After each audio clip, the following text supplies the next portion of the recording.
Hi, everybody. Thanks for joining us today for an investor webinar with Murchison Minerals, trading on the Venture Exchange under the ticker symbol MUR. Presenting the story today is Jean-Charles Potvin, or JC. And the way this webinar is going to go is JC will give us about a 20-minute presentation overview of the projects. I know he can go on way longer than that, but we'll try to stick to 20 minutes. There's a lot to talk about, obviously, to grade projects. And that will be a formal part of the webinar. Afterwards, we do have several questions that will be asked by myself.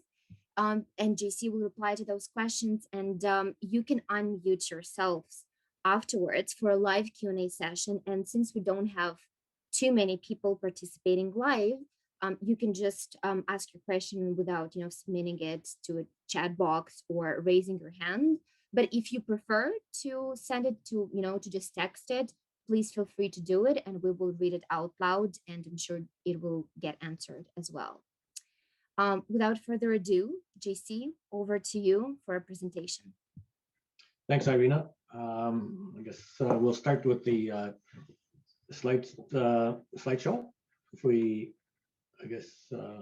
Thomas, could you flip the next slide?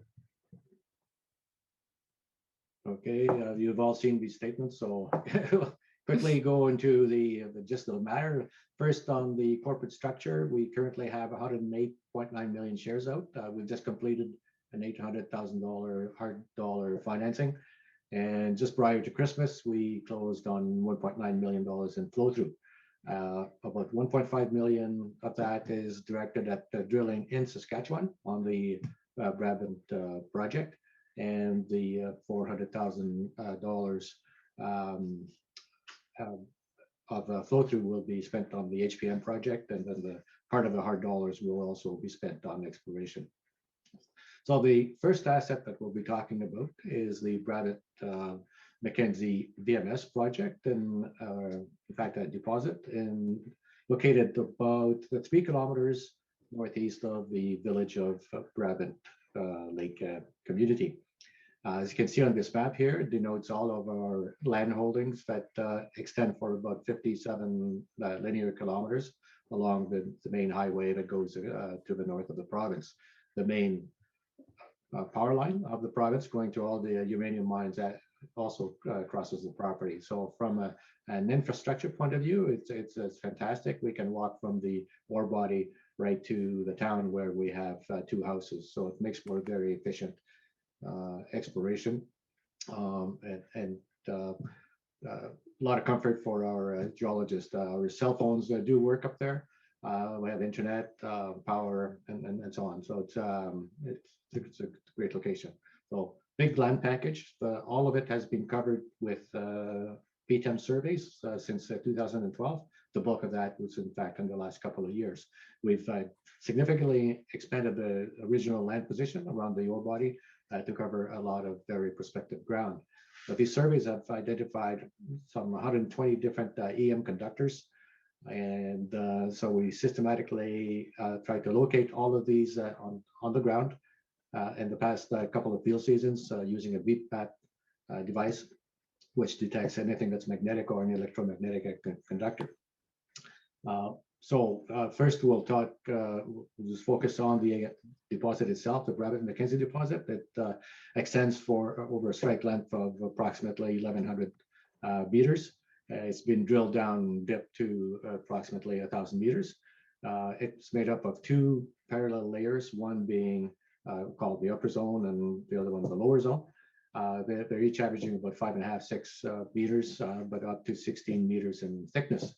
Grades go up to over 25% zinc, and there's about 25 to 30 meters of barren rock in between the 2 layers. So the structure is very simple, and since it comes right to surface, it would be very amenable to mining using a ramp. And later on, as the project gets deeper, you might consider using a shaft. But that's not necessary.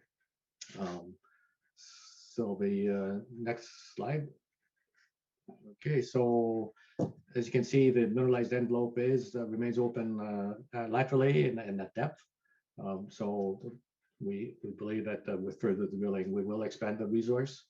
The currently defined resource, like indicated, is 2.1 million tons of about 7.08% zinc, or zinc equivalent when you factor in the copper and the lead and the gold and the silver, is about 12%. In fact, it's a bit higher at the current commodity prices. The inferred resource is 7.6 million tons at a zinc equivalent of 6.9% zinc equivalent, but again, at current commodity prices, that number would translate into a higher number. As you can see, the ore material is very coarse. It would make for a very easy separation in a milling complex and flotation. We plan to do some metallurgical work on fresh core, but it's being drilled right now. So in mid January, we started a 4,000-meter drilling program. We were targeting 16 different holes.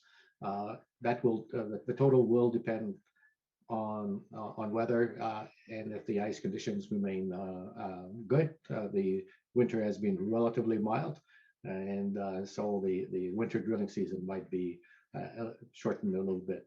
So we're pushing as fast as we can. We've drilled 5 holes in the Brabant-McKenzie deposit itself in this program.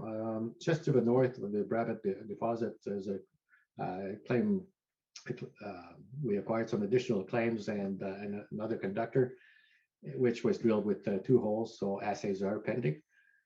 We just completed 3 holes on the main lake discovery from last February, but again, assays are pending on that, and we're doing some fresh drilling on other targets. One of the theories that we had postulated from the last couple of years of field work in the summer is that when we relogged all the core that was drilled in 2008 and 2009, a lot of sphalerite had actually degraded, in the past 12 years to it went from solid sphalerite to basically rubble and dirt, literally. So we postulated that when we looked at the airborne anomalies, a lot of them lie under swampy areas, and the shape of the anomalies is very similar to the shape of the swamps. So we were postulating, this theory that if indeed there was some sphalerite at surface in those areas, it would have weathered a long time ago, leaving a void and leaving behind basically a swamp. So we plan to test a couple of these targets during this season if we're lucky with the weather. So it's a very exciting land package. It's very large. It's the same age as the deposits that you find on the Flin Flon. Very similar chemistry, where these deposits tend to occur along major crustal breaks, and in fact, right under the road is the actual contact between 2 different geological terrains. Again, so it makes for a geologically very prospective area. So that kind of a very, very quick summary of the Brabant-McKenzie deposit and the land package. We have quite a few more slides available on the website. So moving on to Quebec. Quebec is basically a nickel copper cobalt project. This area was first explored or identified by government geologists back in the early 80s. Then subsequent to that, Falconbridge started exploration in 1989. Did some mapping and a little bit of airborne and so on. Did some drilling in 2000, 2001. Identified some pretty good grades of nickel, copper, cobalt. They had acquired some claims, but it was more of a checkerboard approach. Falconbridge was taken over by Xstrata. Xstrata decided that it did not want to do exploration, sold out its portfolio of projects to other companies. This particular package was acquired by a company called Pure Nickel. Pure Nickel turned around, that was back in 2007, and let Murchison acquire a 50% interest by doing some drilling. So Murchison did some drilling in 2008, a tiny little bit of work in 2009, and because of the financial crisis at the time, exploration basically stopped, and that was the last real exercise of exploration. 2 years ago, there was a change in management at Punicle. We were able to negotiate the acquisition of the other 50%. Subsequent to that, some of the nuisance claims that were in the checkerboard lapsed, and we acquired all of those about a year ago.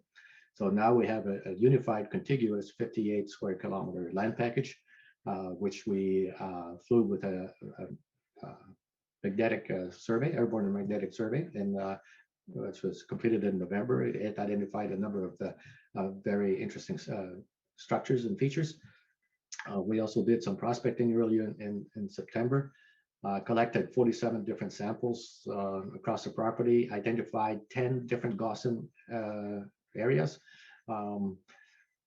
47 samples were collected. All of them had some values of copper, nickel, cobalt.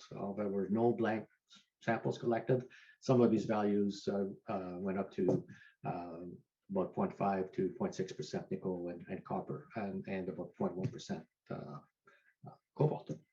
So we're planning on doing a lot more field work this coming summer. So the program in the near term is to do a cover the entire project with a VTEM survey that will be done in April.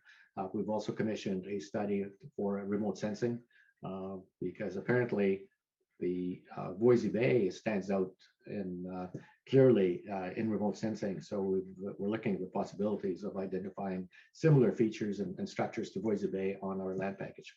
Now, just looking at the drilling that was done, well, let me backtrack here. So when you see the location of the HPM project on this map, you'll see it's about roughly 60 kilometers to the east of the Manicouagan crater, which is basically an area that was hit by a meteorite, a giant meteorite, eons ago.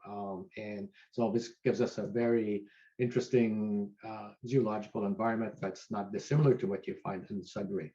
And the core box that you saw in the previous slide is basically, if you were to, that was drilled in 2008, it hit about 47 meters of very good grade nickel and copper and cobalt. And if you put that core to what is being mined, either at Voisey Bay or at Sudbury, you cannot tell them apart. So, we've got the same environments geologically or very similar geologically to these other very famous, mining camps. So you can see the area is pretty rugged, and again, deposits tend to occur proximal to major faults. And here we have some major structures that are crossing the property. So very perspective. On the left-hand side, right under the bar de fer, which is iron bar, just to the south there, you see all these yellow triangles. This is basically the area where the bulk of the drilling was focused, identified some significant values. Again, very proximal to the major fault. And as you can see, some of the airborne conductors denoted by these yellow triangles have yet to be drilled. Under the PYC label, like a bit to the south of that, you'll see a blue dot, and in fact, this is a 1,400 meter long EM conductor that was drilled with one hole by Falconbridge, and it hit 14 meters of a 0.84% nickel, copper equivalent. So clearly, there's a lot of exploration potential. The property has been just hardly touched with any modern, drilling. So we're by collating, the mag survey that was done, collating the remote sensing that we're doing right now, doing a totally fresh, full coverage EM survey over this total area. We'll have all the tools to do a very exciting field exploration program this June, July. And with a bit of luck, depending on market conditions and results and so on, we certainly hope to be doing some drilling by the end of the summer. So as you can see from all these dots, there's pervasive mineralization everywhere, very interesting geology, a lot of contacts, a lot of faults. So those are all very good features to see when you're doing exploration. This slide denotes some of the values obtained during the drilling that was done in 2008 by Murchison. As you can see, some of the very good nickel, copper, cobalt grades. We believe that there's potential here to possibly identify a bulk mineable lower grade deposit. These intersections denoted here are only highlight the higher grades, and there's a pervasive envelope of lower grade material along, surrounding these nice intersections. So basically, a summary as to what we've done over the last few years. And as I said, we're drilling now in Saskatchewan. We hope to be doing some drilling at HPM by the end of the summer. And we have a very intensive technical exploration and field work plan for the coming 3 or 4 months. We expect to get the assay results from the drilling in Saskatchewan all received back from the labs by within the next couple of months. So there were, I will say that on the drilling that we've done to date, its program's not clearly not finished, but there are some very interesting geological features that we've seen in the drill core, and time will tell when the assays come in. But we're all very excited. So that's That's it in a nutshell. Now to a couple of questions. So Fraser Institute just recently named Saskatchewan and Quebec actually one of the best provinces worldwide, actually places worldwide to mine, right?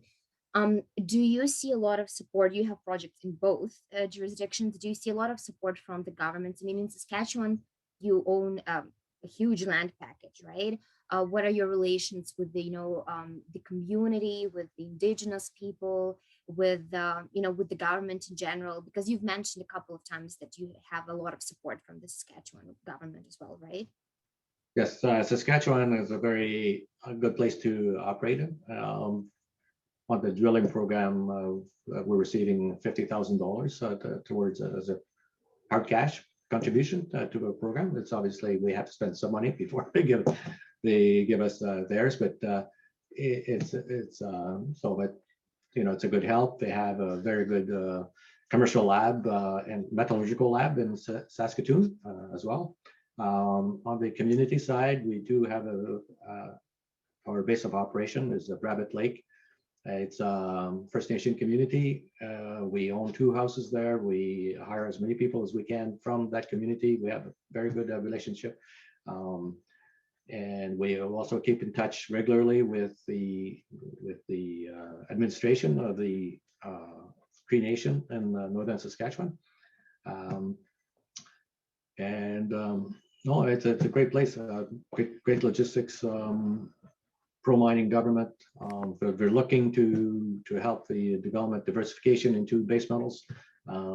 There's obviously a lot of uranium in the province, but they want as many different fields and in the mining industry they want as many mines as they can. Right. So they're pro-business, pro-mining. So it's a good place. And there's a very fast turnaround. If you have any questions, comments, you pick up the phone, and they are very, very proactive. That's great.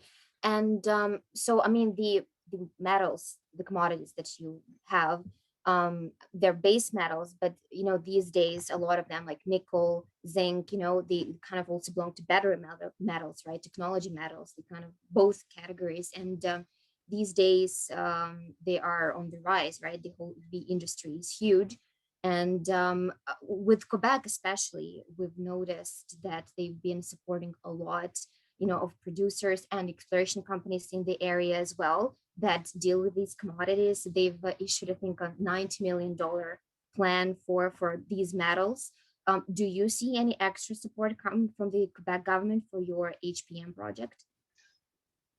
We don't get any direct cash contribution from the Quebec government, at least at this point in time. Having said that, you'll see in the last press release that the fund in Quebec called CDEX did buy 2% of the company. With great support, and in Quebec we also benefit from the super flow through, where you have a very high tax credit for funding exploration, substantially higher than the other provinces. So it makes it relatively easier to to attract investment for exploration in Quebec compared to other provinces from that aspect alone. Well, while we're on the Quebec project, you mentioned, I think you briefly mentioned it in the presentation, that you see some resemblance with Voisey's Bay, which is now nickel mine, right, in Labrador. What can you dwell more on the resemblance? Why there is comparison? Yep. Voisey Bay was first identified, mapped by a government geologist of Newfoundland. He did all the mapping, took a bunch of samples, sent them to the lab, and they all came back blank. Okay, there were no metal values in any of these samples.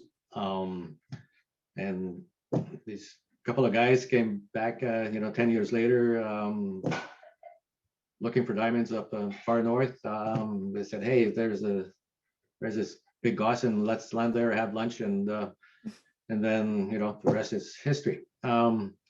So we just have to have a lucky geologist and knowing where to hit on the ground. But basically, a Gossan is a reflection that some metallic mineralization has actually rusted out and turning the rock into a brown color. So it's basically rust, and that's how you identify these areas.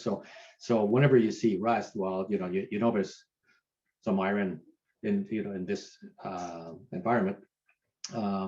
And quite often you have other metals associated with iron, such as zinc, copper, cobalt, and so on. So we have the same background rocks as Voisey Bay.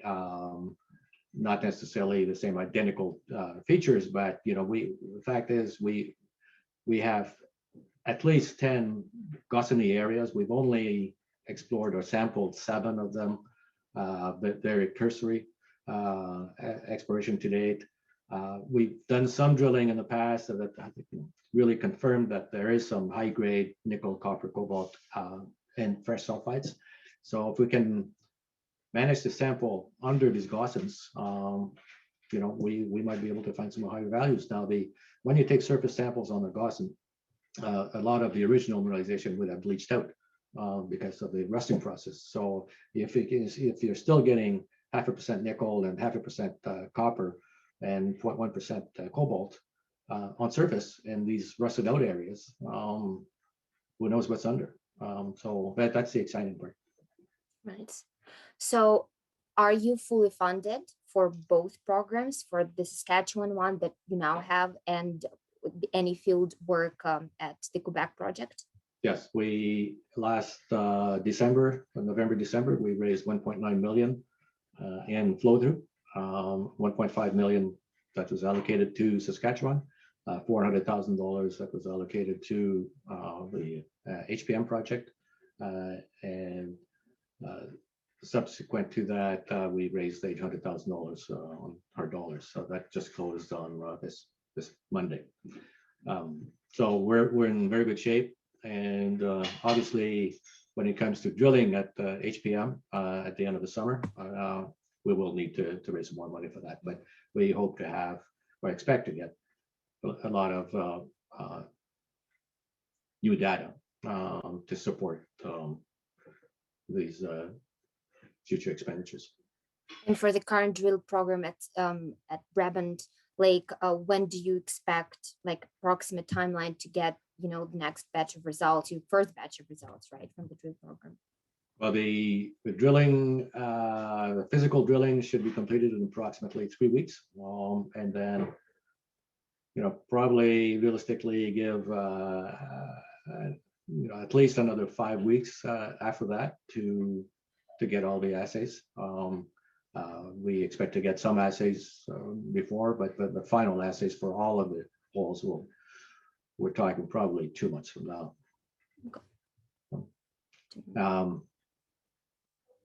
Anyway, we did intersect some interesting features and to date, and so we're anxiously waiting to get the assays. So are your shareholders, I'm sure. Well, I did participate in the hard dollar raise on Monday. Hint, wink, wink.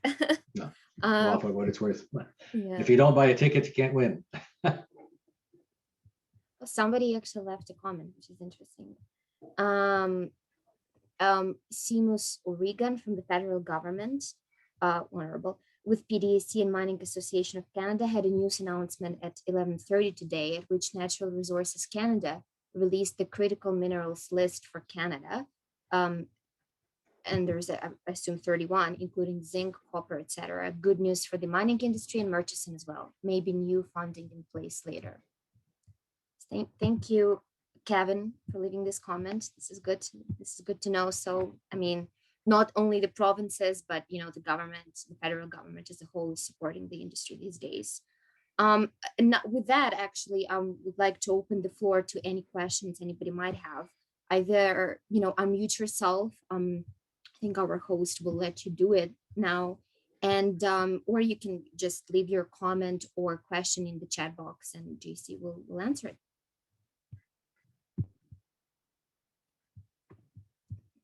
We'll wait a little bit. Thomas is, can everybody unmute themselves now? Yes. So just to let you know, everyone, if you want to, raise your question, you can go ahead and you can unmute yourself.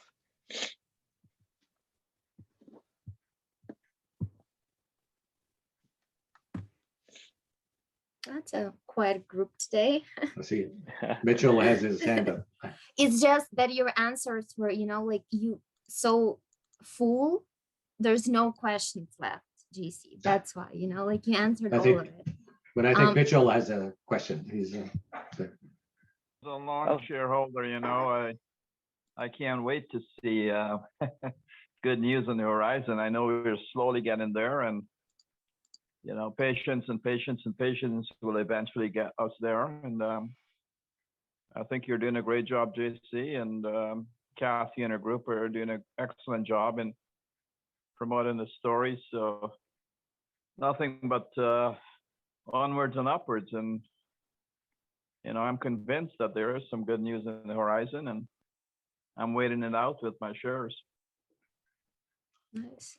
We'll make sure this part is, recorded and produced in the video. Maybe transcripted, as it was very optimistic. Irina, especially Irina. Thank you, Mitchell. That's very nice of you. Well, if anybody else, there is something. That's a good question. From Robert. Can the Saskatchewan property be drilled in the summer? And I think it's a good question in general. What is the length of the drilling season? When can you drill? Yes, in fact, we can drill year round now. The best time to drill is in reality is in winter, because you're able to reach the specific targets using snowmobiles, and so you don't have to build a road. You can put a trail and get where you want, or you can use a skidder.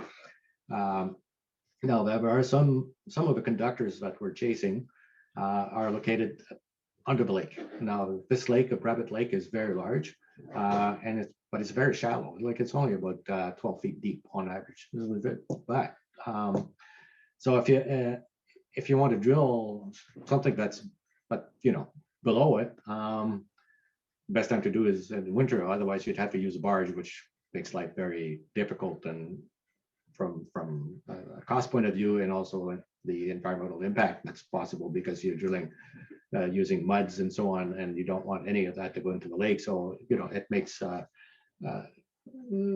drilling on a lake more challenging. But you can drill year round. It's just that some places in the summer you might need a helicopter, and as we all know, helicopters are expensive. But other than trying to minimize the cost of drilling, you can drill year round, right? Except during a breakup when it's nearly impossible to do so. From late March to mid-May, it's near impossible to drill, but the rest of the year is fine. Are you planning on drilling the Saskatchewan project in summer? If it's only subject to funding. Right. Yes, we do. We had a budget of 1.5 million for drilling this winter, and I believe that we will use all of it. So any new drilling after this program will need to be funded. Yeah. Okay. If I may ask, the optics there, we have about 100 million shares outstanding, and I think nowadays people tend to get very much concerned when the float starts getting too large. And if we are intent on raising money for Saskatchewan in the summertime for drilling, would a consolidation be the right thing to do, 1 for 2, assuming that our share price stays under 10 cents? No, I don't like consolidations. I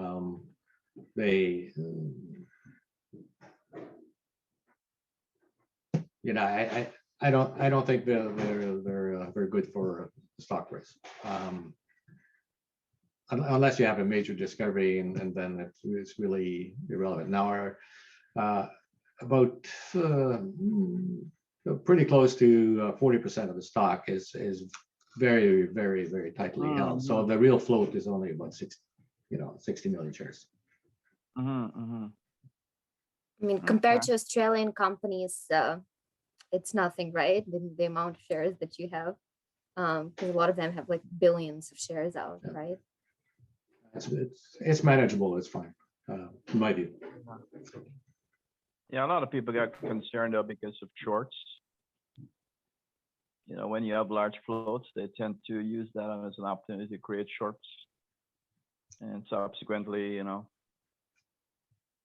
anyhow, I think we are at a price where that might not be appropriate. However, 2 for 1, bring the float down, and having it tightly held sometimes helps to bring some attention to shareholders.